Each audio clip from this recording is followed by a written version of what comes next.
नहीं, वही मैं कर्नल साहब अगर राहुल गांधी कहेंगे कि 14 लाख करोड़, 11 लाख करोड़, 12 लाख करोड़ रुपए कॉरपोरेट के माफ हो गए, अब ये तो कोरोबरेट कर रहे हैं ना फैक्ट्स के साथ। सुनिए, अगर राहुल गांधी जनता को यह समझाने में कामयाब हो गए कि कॉरपोरेट के इतने लाख करोड़ माफ हो गए हैं साहब, तो आप इसका क्या जवाब देंगे?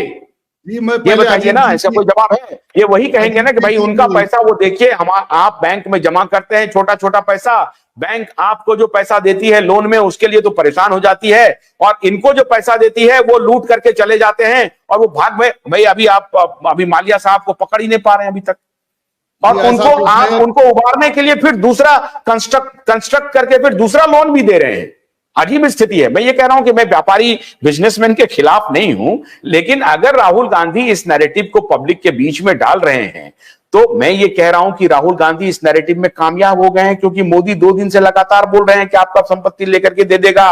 वो और बात है कि वो भी भ्रम फैला रहे हैं, मंगलसूत्र दे देगा, मंगलसूत्र दे देगा। अजीत जी की पहले प्रश्न का जवाब देता हूं। इसका मतलब है कि राहुल गांधी ने पिच बदल दिया ना, एजेंडा सेट कर दिया राहुल गांधी ने। इस इलेक्शन में राहुल गांधी एजेंडा सेट कर रहा है, मोदी जी नहीं सेट कर पा रहे हैं, ये मैं कह रहा हूं आपको। मैं पहले अजीत जी की प्रश्न का जवाब दे रहा हूं। उन्होंने कहा कि जो मेहनत करता है उसको भी बराबर धन मिलना चाहिए। बराबर मैंने नहीं कहा, मैंने कहा मिलना तो चाहिए उसको, 5 रुपया वही मिलना चाहिए, वही मैं कह रहा हूँ कि मिलना चाहिए। तो दीजिएगा ना। आप तो बड़े इकोनॉमिक्स के बहुत बड़े ज्ञाता है, आप जानते हैं, दुनिया जानती है कि जो इंटेलेक्चुअल लेबर होता है उसे काफी धन लाभ होता है, और जो फिजिकल लेबर करता है उसे बहुत कम दाम दिया जाता है। जो इंटेलेक्चुअल लेबर नहीं है वो, आप जिनको आप सुनिए जिनको आप लाखों करोड़ रुपए दे रहे हैं उसमें कोई इंटेलेक्चुअल लेबर नहीं है। वो एक बिजनेसमैन का छोटा सा, वो कहीं से चला है, दुर्फंदी कर करके इधर ठग करके उधर ठग करके पैसा बना लिया, आप उसको इंटेलेक्चुअल लेबर कह रहे हैं? मैं अगर आसान होता तो सभी कर पाते। नहीं आसान, बोलिएगा, सुनिए ना कर्नल साहब, बोलिएगा। आप एक सवाल इंस्टीट्यूशंस को अमेरिका में रहे हैं। एक सेकंड अमेरिका में ट्रक ड्राइवर जो है उसको यूनिवर्सिटी प्रोफेसर का दुगुना सैलरी देता है। $90,000 मिलता है ट्रक ड्राइवर को। यूनिवर्सिटी प्रोफेसर का स्टार्टिंग सैलरी $50,000 से $60,000 है। आप जो कह रहे हैं वो थिंक ऑफ द पास्ट था। आज जो है हार्डकोर, जो हाथ से काम करता है लेबर, उसका पर कैपिटा इनकम जो है मान लीजिए $15 मिनिमम है 1 घंटे का। उसको आप जोड़ दीजिए तो वो जो कोई भी जॉब ले लीजिए प्राइवेट सेक्टर का, उसके बराबर होता है। ये जरूरी है एडवांस्ड इकोनॉमी होने के लिए। आपका मजदूर और आपका जो किसान है वो भूखे मरे, उसको आप 80 करोड़ खाना बांटते चलिए तब वो जिंदा रहे। और वो सत्तू खाए, आम का टिकोला खाए, सुनिए आम का टिकोला खाए, वो सत्तू खाए, और इधर जो है सो मैंने केक कटे, तो कैसे चलेगा? स्किल्ड लेबर रहेगा उसे ज्यादा तनख्वाह मिलेगा। जिन्होंने भगवान की मूर्ति का बनाया है उसे ज्यादा मेहनत का पैसा मिलेगा। जबकि अभी मैं ला रहा हूं, अभी कल मैं उस पर भी डिबेट करूंगा। हालांकि आज तो इलेक्शन ट्रेंड करूंगा। हमें देखिए, तनख्वाह बराबर कब हो सकती है? जब डिमांड और सप्लाई मैच हो रहा है। अगर मान लीजिए ट्रक ड्राइवर्स की डिमांड बहुत ज्यादा है और ट्रक ड्राइवर्स कम है, स्वाभाविक तौर से उनकी तनख्वाह बहुत होगी। अगर डॉक्टर्स बहुत ज्यादा है और तो स्वाभाविक तौर से उनकी भी आमदनी बहुत कम होगी। तो ये जो सैलरी है, हमारे देश में इतने सारे इंजीनियर्स है, 25,000 15,000 पर शुरुआत में एम्प्लॉयमेंट होते हैं, जबकि मेड 25,000 30,000 40,000 रुपए कमा लेती है। तो ये कहना कि भाई सबको बराबर तनख्वाह मिलेगा वो असंभव है। आप देखिए, दूसरा बात आपने कहा, बराबर की बात ही नहीं कह रहे हैं साहब, बराबर की बात क्या कह रहे हैं? एक आदमी ट्रिलियन कमाए, एक आदमी तो नहीं है, पैसा कमाता है। सुनिए, भारत सरकार का आंकड़ा है कि 80 करोड़ लोग और 23 से 24 करोड़ परिवार, 24 करोड़ परिवार को आप 2 जून का राशन दे रहे हैं। इसका मतलब समझते हैं आप?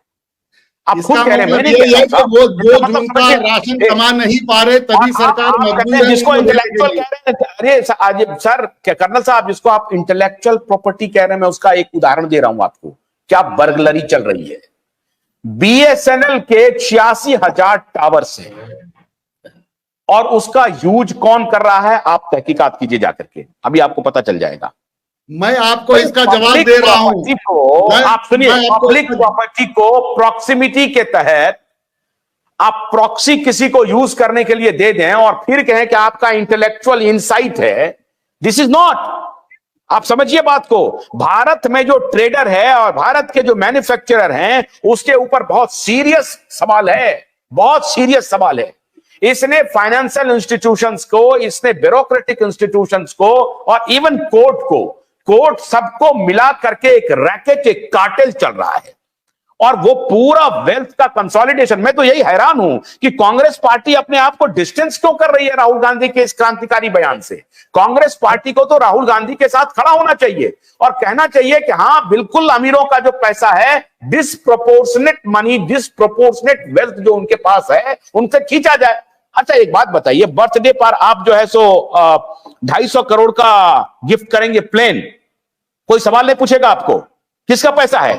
आप तो फाइनेंस सेक्टर में काम करते हैं साहब, वो पब्लिक का पैसा है या नहीं है? कर्नल साहब बोलिए। स्टॉक एक्सचेंज में एक दिन में आप प्राइस को बढ़ा करके 20,000 करोड़ रुपया कमा लेते हैं, ये क्या है? और शादी और शादी के पहले आशुतोष जी, टू ऐड टू इट, शादी के पहले एक फंक्शन कीजिए जिसमें आप 10 दिन में वो नया एयरपोर्ट खड़ा कर दीजिए टेम्पोररी, जिसमें कि हजारों करोड़ खर्च कीजिए और एक सिंगर को अमेरिका से लाके इनको नचाइए। वीडियो दिखाओ जरा सा, 72 करोड़ जो है, 72 करोड़ दिए हैं एक रात डांस का। आप कहिएगा प्रोडक्टिव कैपिटल है, और उनको इंटेलेक्चुअल प्रॉपर्टी कह रहे हैं। ये जरा सुनिए, अरे पूरी मीडिया बिक चुकी, पूरी संस्थानें बिक चुकी, संस्थानें बिकी जा रही हैं और आप कर्नल साहब उनको कह रहे हैं इंटेलेक्चुअल प्रॉपर्टी।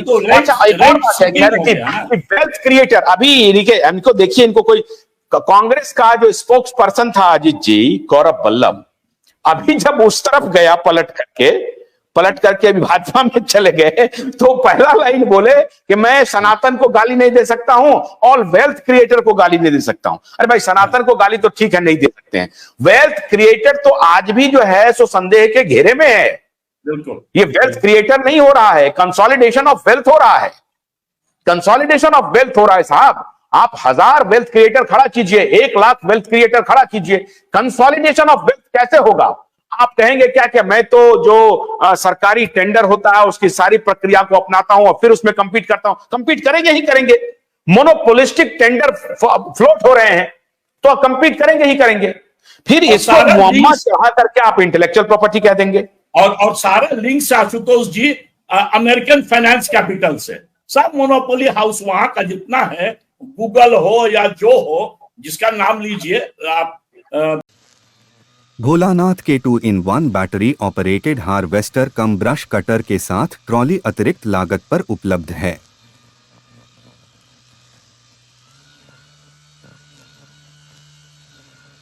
अधिक जानकारी के लिए कृपया दिए गए नंबर पर कॉल करें।